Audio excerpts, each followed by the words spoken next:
We brothers who had converted to Sunnism began to ask questions. What is this madhab called Shia? Where did it come from? What kind of Islam is this? And we began to try to get our hands on as much material as possible to understand this beautiful phenomenon that was unfolding in our time, in our history. The result of this was that we had discovered that in the history of Islam, there were really two parties. One party being those who are concerned with getting power, getting wealth, and another party that was simply the party that upholded the rights of the Ahlulbati alayhim salam. For us, it was extremely clear which party was on the path of truth. We discovered that this party, that was the party of the Ahlul Bayt, along with the Ahlul Bayt alayhim salam themselves, suffered greatly during the course of history. And out of this suffering grew a beautiful flower known as the flower of the love of martyrdom, known as the culture of Ashura. And we could see the role of this culture in bringing down one of the most powerful, oppressive governments in the Middle East. I tell you, brothers, that this system in the world right now, they are not afraid as much of Sunnism as they are afraid of Shia Islam.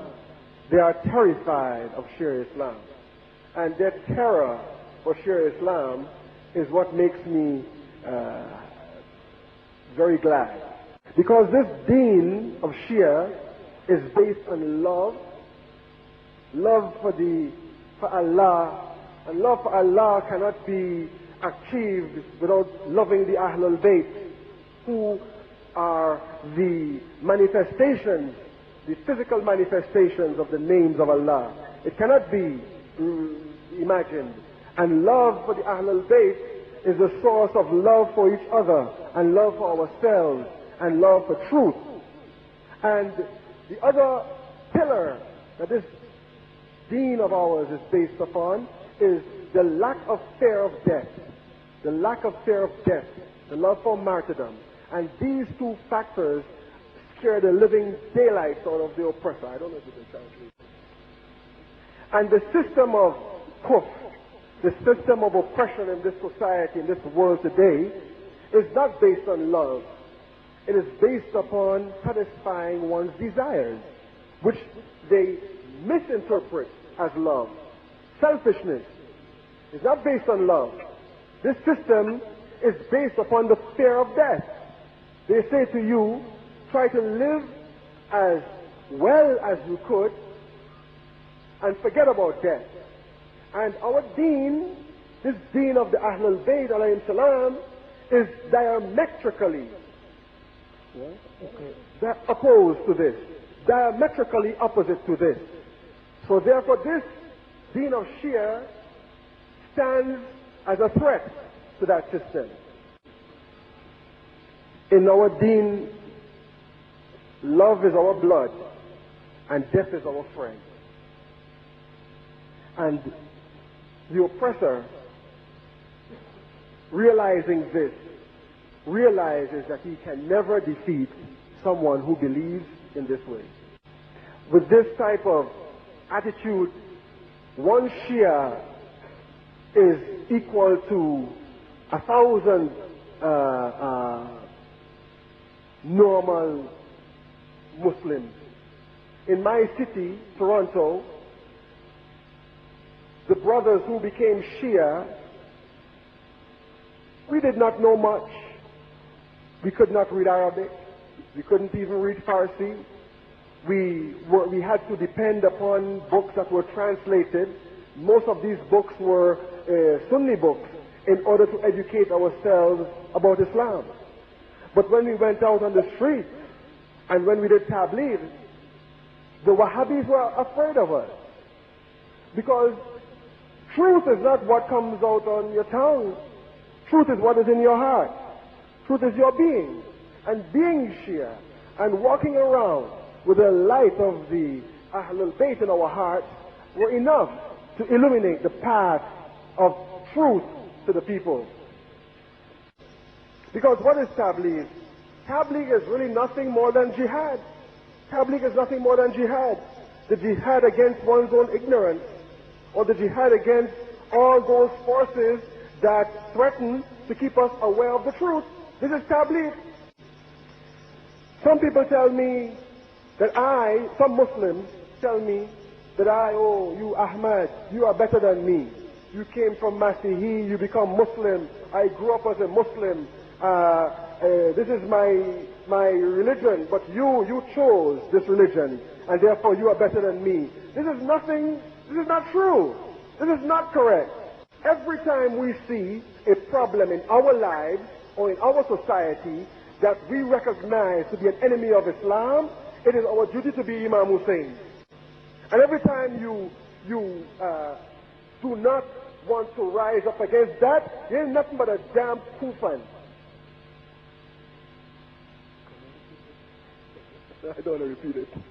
Every time you do not rise up against that particular system or situation that threatens to keep us ignorant, or threatens to keep Islam from flowering, we're nothing but a damn kufan, the people of Kufa. Many of us think that this whole tragedy of Karbala is something in history. It's not in history. It's here. It's everywhere. This is what this revolution taught me. It is everywhere. Right? One morning we get up, we are Imam Hussein alayhi salam. And next morning you get up, do not be surprised, you are a Shibr. Another morning you get up, you're a Kufan. Another morning you wake up, you're Ibn Ziyad. And it is if we remain Hussein, this is where our influence on history, on America, will take place. Every time we crush our Nafs al-Lawwama, what do we crush? We crush our Hussein. That means the Hashim. This path of Shiaism is a self-critical path. It's a self-critical path. Right? In looking at our history, in looking at our beliefs, we are forced to look at ourselves and criticize ourselves.